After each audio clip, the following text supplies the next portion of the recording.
Bonjour à tous et à tous, bonjour à tous les suiveurs et à tous les inconditionnels de Grégoire Omnisport doomu Gaynde Ndiaye warul tiit warul ragal Sénégal Maroc doon na ko 3 buts à 1 donc ça c'était un match amical de prestige parce que le Maroc c'est une grosse équipe donc ils ont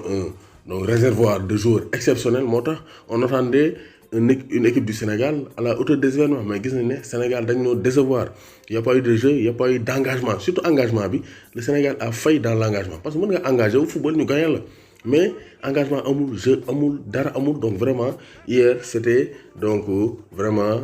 un peu mitigé du côté des Lions du Sénégal mais gis nañ ne Aliou Cissé depuis mu yore équipe nationale du Sénégal dans les grands rendez-vous Aliou Cissé ne répond pas grand rendez-vous moom Aliou Cissé mënu ko xam naa émission grand rendez-vous bi am RTS bi doon am 2S yaakaar naa Aliou Cissé du gaaw a dem parce que il n'est pas présent dans les grands rendez-vous parce que Aliou Cissé bu ngeen seetloo dans les matchs amicaux au niveau des éliminatoires donc on n'a pas de grosses oppositions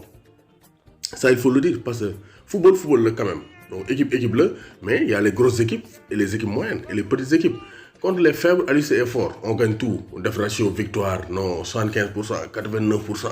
gars yi ne non vraiment Aliou Cissé muy liggéey mais course fa lañ koy xaar c'est dans les moments cruciaux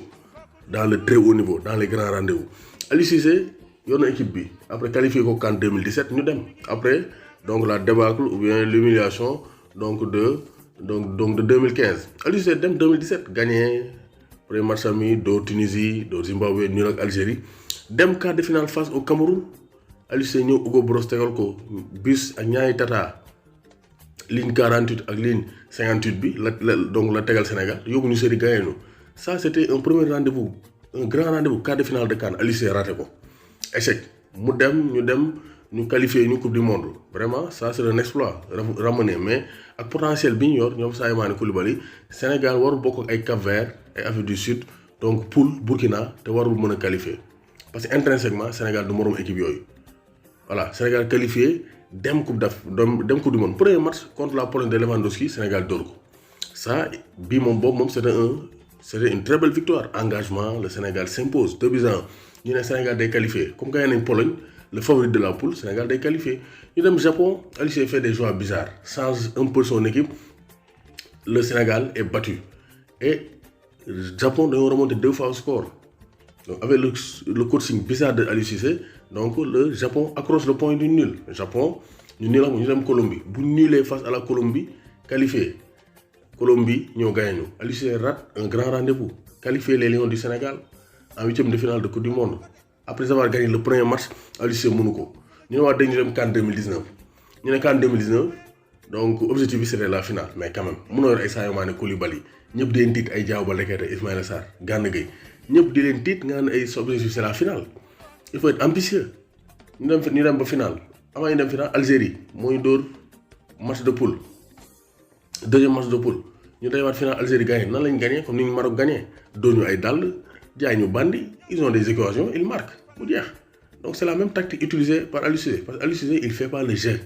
il ne fait pas jouer ses joueurs alors qu'il a des joueurs pour jouer il a des joueurs à chaque poste mais du leen footballoo seen poste yu baax yi ay polyvalence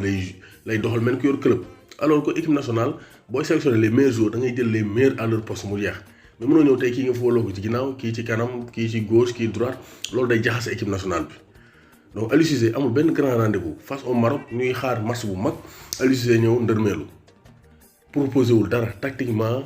donc physiquement le Sénégal était dominé par le Maroc donc Aliou Cissé gis nañ ne grand rendez-vous yi ñu koy xaar yëpp match phare yi ñu koy xaar yëpp il ne répond pas présent donc est-ce que Aliou Cissé est l'homme de la situation pour le Sénégal moo tax vraiment ça risque de continuer parce que ak Aliou Cissé c'est toujours la même histoire on ne s'améliore pas donc grand rendez-vous et Aliou Cissé c'est une très longue histoire donc Aliou Cissé n'arrive pas à gagner les grands matchs faible contre les forts fort contre les faibles te ça doit changer sinon Sénégal du gaaw a gagner waxuma du mës a gagner de mais du gaaw a gagner Coupe d'Afrique des Nations